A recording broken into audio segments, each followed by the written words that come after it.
నర్సాపూర్ మండలం కొల్లపల్లి గ్రామంలో మంగళవారం అర్ధరాత్రి లేదా బుధవారం తెల్లవారుజామున సంభవించిన ఘోర అగ్ని ప్రమాదంలో ఒక నిరుపేద కుటుంబం సర్వం కోల్పోయింది.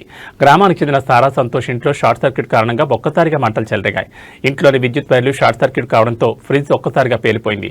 దీంతో మంటలు వేగంగా ఇల్లంతా వ్యాపించాయి. ఈ ప్రమాదంలో సంతోష్ కుటుంబానికి చెందిన నగదు, బట్టలు, బీరువాలో దాచుకున్న విలువైన పత్రాలు మరియు ఇతర నిత్యావసర వస్తువులు పూర్తిగా అగ్నికి ఆహుతయ్యాయి.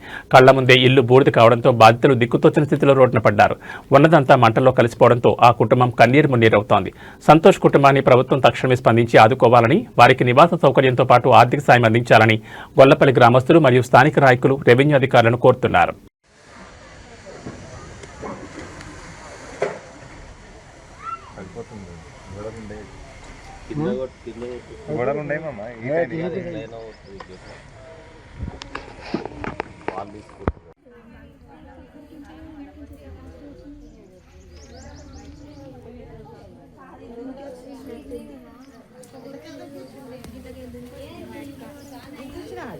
తాళం బలగొట్టిందంట ఆమెనే వచ్చి వీడియో లాగా పొట్టు పెట్టాను.